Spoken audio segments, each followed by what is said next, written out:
Okay, I have $30,000 to invest in two things: savings bonds and certificates of deposits. Saving bonds pay out 5% interest, while certificates of deposits pay out 7% interest. If I want to earn exactly $1,760 in interest, how much should I invest in each? What we have is a percent mixture, okay? This is a systems, okay? We have two different percents. Now, you're not really have to label a whole heck of a lot on your grid. You just put the word of. Now, you list your percents up on the top. That's what I'm going to do, okay? So, I'm going to put the lowest percent and then the highest percent. Ought to be easy since there's only two, okay? Then you write of and of. Well, that's the key thing. You got to find the 5%, so we don't know either one of those down at the bottom, so I put X and Y here, okay? Now, you need to make these into decimals first, so 0.05 and 0.07. So, you put your percents as decimals up in the top, 0.05, 0.07, and we do not need this. Put NA, okay? Or cross it out or something.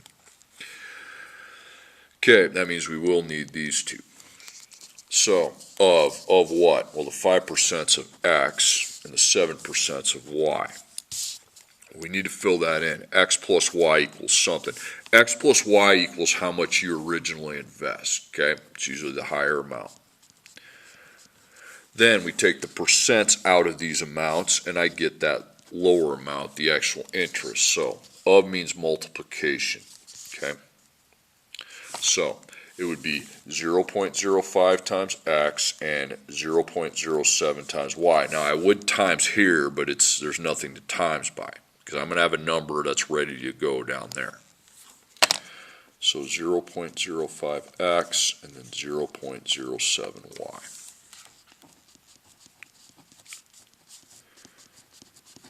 Equals what? Well, it's equal to the interest, 1,760. Okay. Remember, when you take the decimals out of your variables, it'll be a lower number as long as that decimal is less than one whole. Okay. So line it up. And you've got X plus Y. Again, you have two equations here and here. So X plus Y equals 30,000. Then 0.05X plus 0.07Y equals 1,760. Now we need to multiply the top by 0.05 and the bottom by 1. Okay, so you can get 0.05X plus 0.05Y, and then we take 0.05 times 30,000. Okay, 1,500. Now the bottom's just going to remain the same. Remember, you can't be going so fast that you're missing decimals. That's not going to fly. That will change the value. Okay, so I'm going to add these, negative, negative, negative, and that'd be 0x, like it's supposed to be. Now I put y down, and I add 0.05 to negative 0.07, and that's negative 0.02. And I add those, it's going to be negative 260, I'll just make sure of it. Yep. Check your math on the calculator. Then you divide. When you divide, you need to divide by the negative 0.02, that whole factor. So negative 260 divided by negative 0.02 is going to be 13,000. Okay, so the y is 13,000. So we invested $13,000 into the 7% interest. Now the 5% interest, well, that's your X. What plus 13,000 to 30,000? Well, I can find that pretty easily if I just subtracted. And that equals 17,000. Okay. 17,000 plus 13,000 equals 30,000. Okay, next problem. Two more. The third one's a little bit different. Bank loans out $60,000. Part of it's loaned out at 12% interest. Part of it's loaned out at 14% interest. If the interest received is $7,700, how much was loaned out at each rate? Okay, so first off, line up your percents. You got 12% and you got 14%. Just those two. Of. We don't know either one of them. That's why there's answers for both of them. So 12% of X, 14% of Y. So now I map out my table. All you got to do is write of. Okay. Now, on top is your percents, but you have to write them as decimals. Okay, so that's 0.12, and that's 0.14, and then the fourth one's an NA. Okay. Now, of what? Well, of X and of Y. Well, if we put NA here, X plus Y has to equal something. X plus Y equals the total amount that you put in to earn the interest. Okay, now, we can find these. So 0.12 times X,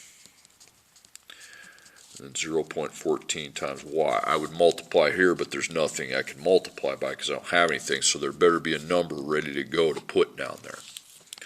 So 0.12X, 0.14Y.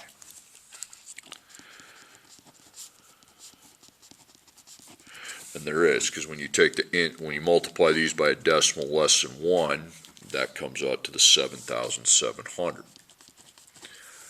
That's how that needs to be set up.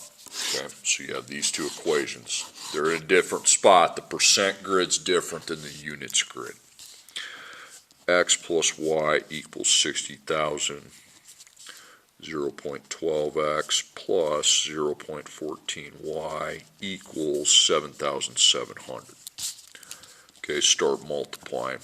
So times 0.12 times 0.12, 111. So it'd be 0.12X plus 0.12Y.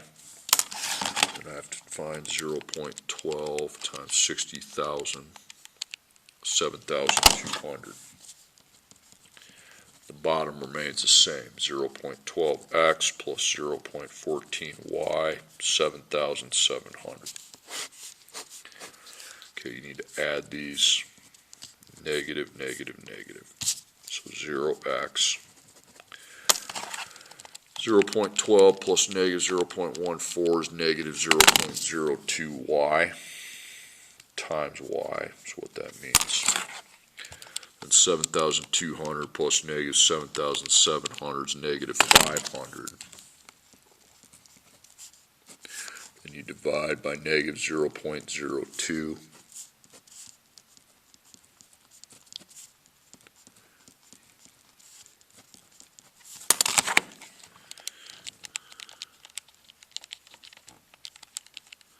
$25,000.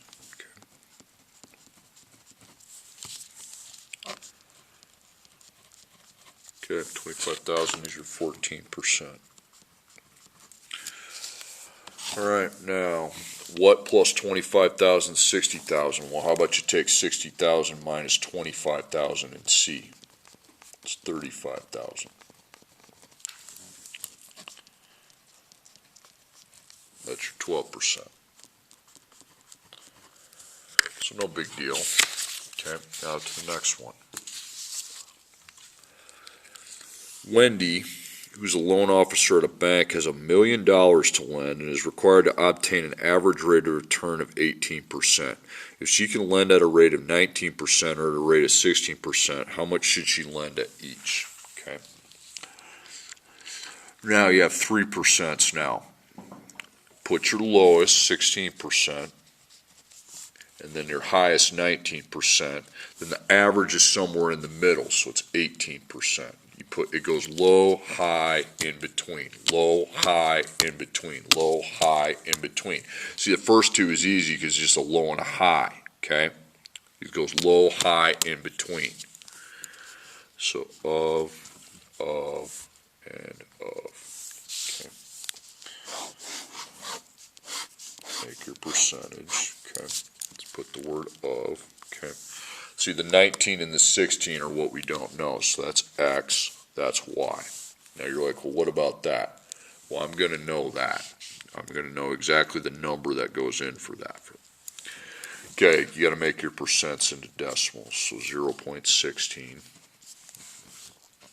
0.19, and we don't put NA here, we put 0.18. Okay, so we put X and Y equals something, and that something is $1 million, okay? That's the initial investment. Okay, now you got to multiply in 3 places. You don't have a number ready to go here. Where would it be?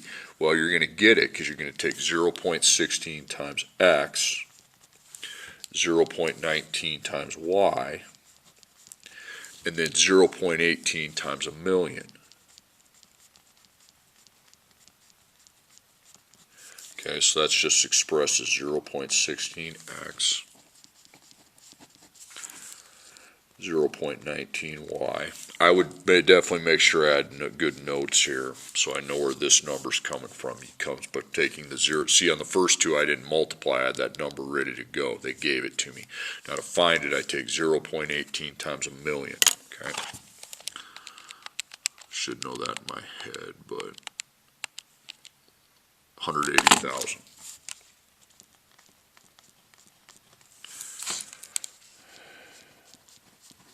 Okay, stack your 2 equations up. So X plus Y equals 1 million. 16% of X plus 19% of Y equals 180,000. See, 180,000 is a lot less than $1 million. Still a lot, but a lot less than $1 million. Okay, start multiplying. You're going to multiply by 0.16 because you need to apply elimination.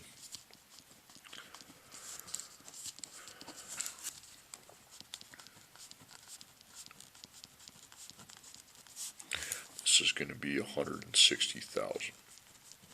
And the bottom, same thing.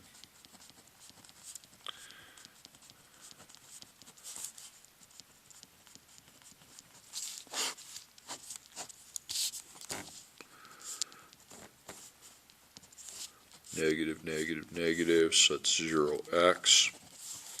It's going to be negative 0.03y. Negative 160,000 minus 180,000.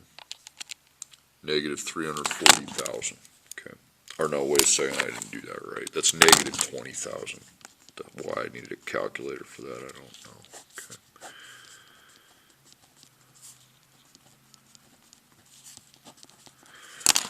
So I'll take negative 20,000 divided by negative 0.03.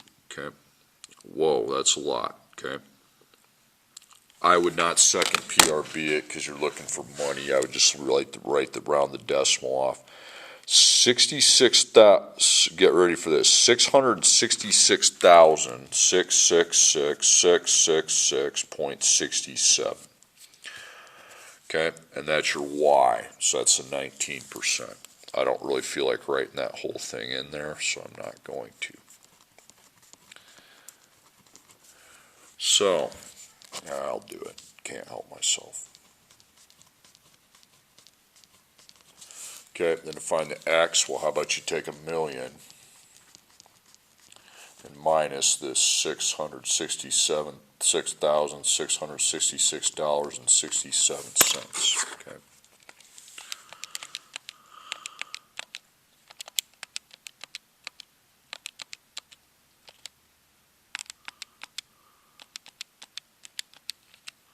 Okay. $333,333.33.